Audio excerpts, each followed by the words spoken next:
Hey guys! Alright folks, we're here today to check out the latest from Amaranthe, Insatiable, and they're going to be hitting North America with a massive tour, and I mean massive.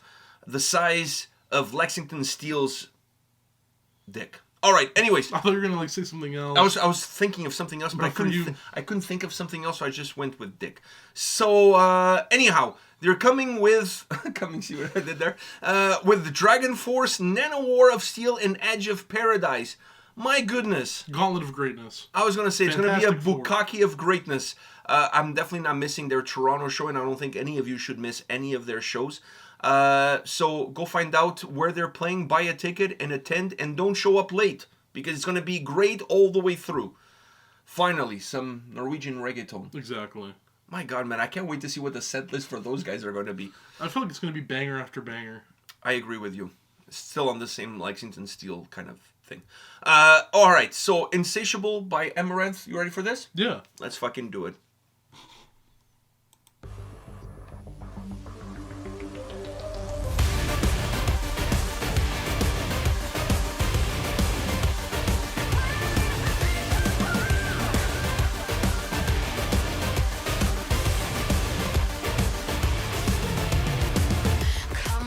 Feel a fixation on a wounded pride. Accusation, coming closer to admission. I try to keep it all a secret, but I can't lie. Ask consumption testimony to a condition. Controls your mind. Spinning all around, let them all control your mind. It's irresistible. And I swear we are unchangeable. Hit the ground, don't you dare to make a sound. You know just what we are. Yeah, this world is insatiable.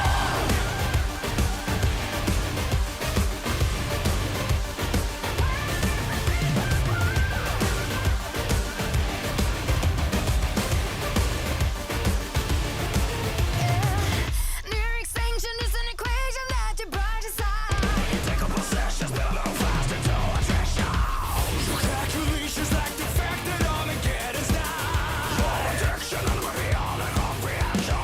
Careful in the sound of a world that's falling down. Spinning all around, let them all control your mind. It's irresistible. And I swear we are unchangeable. Hit the ground, don't you dare to make a sound. You know just what we are. Yeah, this world is insatiable.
Man, bring your dancing shoes if you're attending this tour, let me tell you. I know, and bring your Star Wars memorabilia because they were inside the fucking Millennium Falcon over there.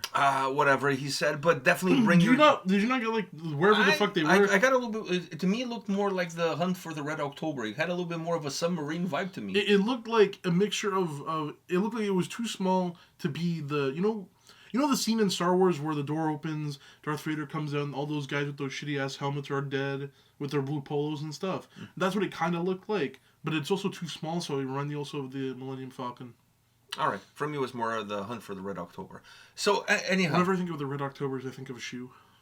Is that a shoe? Yeah. All right. Anyhow, I think of... It's like a shitty YouTube series, too. Is it?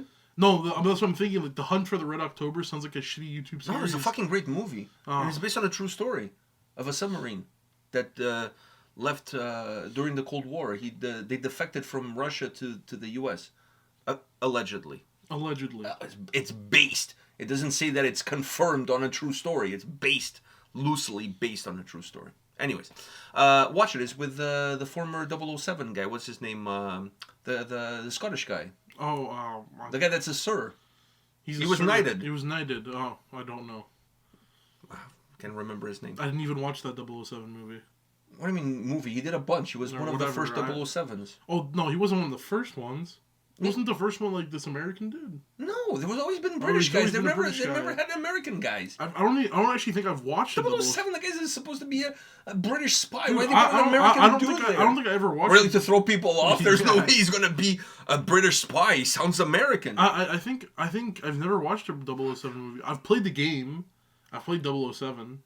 But I've never watched. Ah, fuck, I have his name under my tongue and I can't remember. Anyways, he was sir. Austin He was Powers? No, he was fucking Indiana Jones' dad in The Last Crusade. What the fuck his name is? I can't remember. I don't fucking know. Can't remember his fucking name. Anyhow, that's not important for this. The important part is bring your dancing shoes because, like I said, Edge of Paradise is going to get you dancing as the night James starts. Bond, but I don't know the actor. Dude, James Bond is 007. It's definitely, but I don't know Fuck. the actor. Yeah, but The he guy's would- name is not James I Bond. know, but I don't know. Bond. James Bond. Like, yeah. The name's Bond. Like, he was so famous that he changed his name to James Bond. Like, who the fuck Should've. does that? Anyhow. So, I had a friend in elementary school, and her little brother was named James, and her last name is Bond.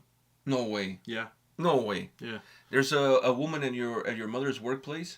Her first name is Rose, and she married a guy, and she took his last name, and now her name is Rose Petal. That's crazy. That's crazy. I'm just saying, if my name was Rose and I got married, and my husband's last name was Petal, there's No fucking way. fucking There's no way. fucking way I'm taking that Because guy's any last legal name. document, no one's taking me seriously. No, nobody's going to take her seriously. It's Rose Petal. Anyways, I went to work with a woman named Andronica to the rescue. That's So, crazy. But that's it her sounded like a name. robot, though. It's like... No, it just sounded like she was a superhero, and it was Andromeda to the rescue. It was not Andromeda. It was Andronica. Andronica to the rescue. Whatever. Anyhow. So, Some people. yeah. Whatever. I know a lot of people with funny names. So anyhow, but let's not get into that. Just bring your dancing shoes, because Edge of Paradise is going to get everybody dancing. Then Nano War of Steel is going to have you dancing, laughing and dancing and having a great time. Then Amaranthe comes on, and with songs like this, you know you're going to be dancing too and having a great time doing it. And then Dragon Force comes at the end, and it's time for everybody to go home. Yeah. I'm not saying before they come on. I'm saying like after they finish their set, then everybody goes home. Because there's nobody else after Dragon And Force. there's no dancing with Dragon Force. I feel like there's less dancing. I mean, there might still be some songs that you can move your feet, but I think there's less feet moving and more head banging. Mm-hmm. You know, but it's not like they're a super heavy band. It's not like they're Dying Fetus there. Like that would be a weird lineup. Edge of Paradise, Nano War of Steel, Amaranth, and then Dying Fetus at the end. Wow, that would be quite a real concerto. Yeah, that would be quite the churro there to digest for that evening, you know? It's like going on an amazing date with a woman. Like, you guys have the greatest time. You guys have so much chemistry. And at the end, she's like, I'm not interested. And she leaves. Oh, I thought you were going to say at the end she's a man. Maybe at the end, she's like, oh, by the way, I'm married. Oh, okay. That's another one. Maybe that's not a deal breaker. Maybe the man is also not a deal breaker. I mean, whatever floats your boat. I'm not here to judge. I'm just saying that... I feel like if she's married, I feel like that's one of the deal breakers. Depends. It might not be a deal breaker. That's what I'm saying. Like, fuck, not everything has to be a deal breaker. Unless there's a deal breaker. But I feel like these days people are a little bit more relaxed as far as what is a deal breaker. I feel like, yeah. Like, you know what I mean? Like, There's so much happening in the world. I feel like dating preferences have kind of gone out the window.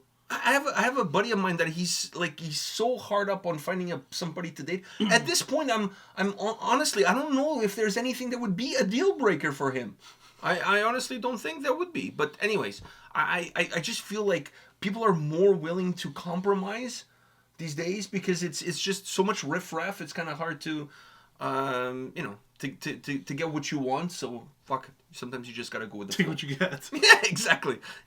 You know, like when you go fishing, right? You go fishing, you're looking at getting fish, but you're not necessarily looking at a specific fish. It's kind of like whatever you catch is a fish. So yeah, you just gotta go with it.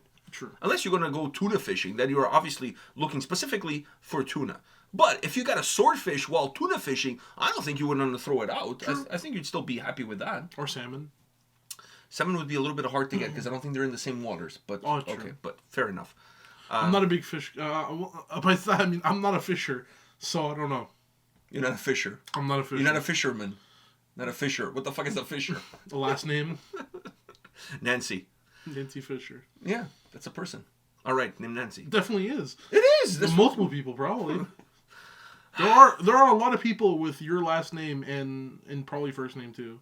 You're not like I'm not the only Pedro Almeida. I'm not the only D Almeida. There's a girl and I packed a chick on FIFA from France. Her last name's D Almeida. Maybe she's your Spelled cousin. the same way too. Maybe she's your cousin. She's French. So I have like 5% French DNA. She could be your cousin. Fuck.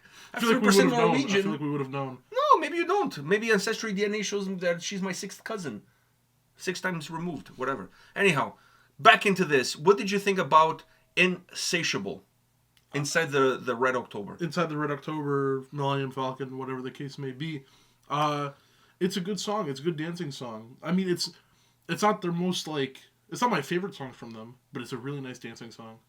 But I feel like it's It just it's screams, Amaranth. It screams Amaranth, yeah. Yeah, it's just like Amaranth. When I think of Amaranth, This is song. kind of what I think This is about. kind of what I think about, yeah. Yeah, like I'm not thinking anything outside the box that doesn't fit this mold. Like some good riffing, great melodies, fun, a quick track. It's not like they're Opeth, and it's not like the songs run for 15 minutes. True. You know what I mean? Quick track. But I think it's perfect for this type of song, quick track, because you don't want to even. This over is the like 3 minute this is mark like a radio friendly, catchy, hooky song. It needs to come in and out really quickly. Like you don't need to overstay your welcome. You know what I mean? So and the dynamic with the 3 vocalists is perfect. It's exactly what you would expect honestly, from Amaranthe. Yeah, I feel like if I told someone, if someone asked me what is the band Amaranth like, can you show me a couple songs? I wouldn't need to. I just show them the song. I think this song kind of wraps up everything this pretty much. paints Amaranth. Yeah, I think so too. I mean, they have, as far as I'm concerned, they everything have better songs. They have better songs, but this song. But has this is the a band, good song. This song has everything the band does in one. Yeah. This is a good calling card. Yeah, like this shows off the 3 sets of Like vocals. if you wanna showcase to somebody a little bit more of what Amaranth can do, if you want to go a little bit more in the weeds of what Amaranth can do, there's better tracks to do that with. But I think this is a good calling card. This is a good calling card. Yeah. This is a good calling card. And I'm not gonna front here. If I go see them, well, not if I go see them, I am going to see them. Which, by the way, is going to be my first time seeing Amaranth. By the way, it's going to be my first time seeing all 4 bands. Yeah. I'm going to pop my cherry 4 times. Right? Because Edge of Paradise was supposed to have been on a tour before the pandemic. With Amaranth, by the way. They were supposed to be on a tour together, and then that all got canceled because of the pandemic. So I'm glad that those 2 are returning together. Yeah. Last time I was going to go see Dragon Force, I got COVID. So I didn't get to go see them. And Nanowar of Steel, this is their first time in North America. Fuck. Be-boobity-bobbity. Yeah, que cosa. Que cosa. So anyways, I'm... really looking forward to see those Gianluca Viallis coming here and playing some shit for us. But if Amaranth is playing a set, let's say they're playing 15 songs, and they're all like this, yeah, that's kind of what I'm going there for. Yeah, but this would also be an easy song to put Some into fucking lights. I don't know where they're playing in Toronto, but I'm expecting some lights. I don't care about pyro, but some fucking lights. Just I think good lighting is needed for the 3 bands before Dragon Force. even for Dragon Force, I think lighting plays not as an important role as the other 3. Not as important. Well, I would say Edge of Paradise and Amaranth, perhaps even more than War of Steel. No, come on. With Norwegian reggaeton and all that shit, you need some good dance lighting. Barbie of Metal or whatever that song Exactly. You need good dance lighting. I hope they do that song, the soccer one, the World Cup one. Oh, the Sabaton. The Sabaton inspired one. I hope they do that shit. Oh fuck, I so hope they do that. Pasadena, 1994. Pasadena, yeah, I forgot the name. I can't believe I forgot the name. Pasadena, 1994, for glory. Oh fuck, I hope they do that I haven't shit. heard that song, by the way, since it came out. And it's still stuck in my head. Still better than anything Sabaton released in the last record. It's better than the last 2 records. I don't know about that. Okay, the last record. The last record, I'll give you that, and but the not the singles last after 2. the last record. Yeah, the EP that they did, that's completely forgettable. Right. But anyhow, Amaranth, I believe they have a new album coming out too, if I'm not mistaken. So this is probably from that new record. I didn't check beforehand. I know you're going to accuse us of not doing our homework, but and you'd be this is right. not school. So right. and you're right. We don't, because we don't care. We're just here to check out a song. When the album comes out, the album comes out. We'll check out the album. I'll be doing a review. But more importantly, they're coming to North America, and I am super hyped because this is one of those packages that for me there's no duds. A lot of the times I go see a show and I like the opener, then the next two I don't really care for, then I like the other one, then the closer I don't really care for, which is not bad because then I get to go home earlier. But in this case, there's no fucking duds from the beginning all the way to the end. Like it's a night of greatness. It's a gauntlet of glory. 100%. But I think I may have to take a change of clothing because I know I'm going to sweat like a fucking pig. Definitely. Because it's going to be hot. There's going to be a lot of people, probably sold out. I'm going to be dancing, you know. I'm going to be partying like it's 1999. Oh, it's 1994. That too. Not that I didn't party that hard. Like, it's not like I'm Brazilian. I wasn't that thrilled that Brazil won the World Cup. It's not like Portugal won the World Cup. So, that would be amazing. I hope it happens in my lifetime. With the new team, I feel like it could. I feel like maybe another Euro, but I don't know about a World Cup. You're thinking too small. You You gotta think big, man. You gotta think big.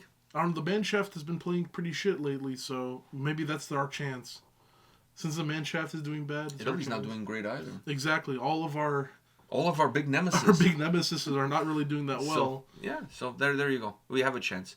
Not because we're great, just because everybody else is shit. Yes. So, well, it is what it is. I'll take it. That's how we won the Euros. We weren't really good. Everybody else was played shit. like shit. Yeah. So I'll take it. Fuck. I would take the final winning with an own goal. The other team scoring. Fuck an own goal. yeah. Fuck. I'd take that. I'll take that anytime. Just the final being 1. Yeah, 1-0 with an own goal in the 90th minute. All right. So and then Adair showing up for no reason to do his celebrate his celebration. Yeah. Celebrate. All right. On that note, guys, we go check out their social media. Amaranth, Dragon Force, all of those bands. Go check out their social media. Find out when they're playing in your town or a town nearby. Buy a ticket. Go see these 4 bands. It's a great fucking package. They're not paying me to say any of this. Not the label, not the band. Nobody's paying me. Well, Nanowar of Steel is kind of indirectly kind of paying us because they're going to have us at the show. But anyways, not because of that. Just go see it. It's going to be a fucking fun night. It's a great tour. And there's not many more great tours to close off 2023. Let's face the facts. True. Let's face the facts. So this is going to be one of the last... Man, they could call the tour one of the last great tours of 2023. Fuck. Sounds very Sabatonian, by the way. Yeah, the last tour. Yeah. Yeah, the last tour. Yeah, the last great tour. The last great tour. That's definitely the last great tour. A Sabaton. All right. By the way, when Sabaton comes to town, they probably don't want to see us at all. Considering how much hate we've been throwing their way. But it's not like hate that's unwarranted. Yeah. So I love the band and I love the guys in the band. Me too. All of them. No. They should have had Chuck Liddell go to the Parliament instead of that Nazi guy that they had. Fuck yeah. That would have been a better move. Just saying. So all what right. have you done? Why are you here? Well, I write songs about wars and battles and for glory. Yeah. See. Fuck. It would have been amazing. It would have been the night to remember. All right. On that note, guys, thank you for watching this video. Thank you for putting up with the 2 of us, and I hope to see many of you at that show in Toronto, and I hope to hear from many of you that are attending the rest of their tour throughout North America. Fuck, if I got $1 for every time I mentioned this tour, I probably could quit my job. All right, on that note, we'll see you all at the next one. See ya.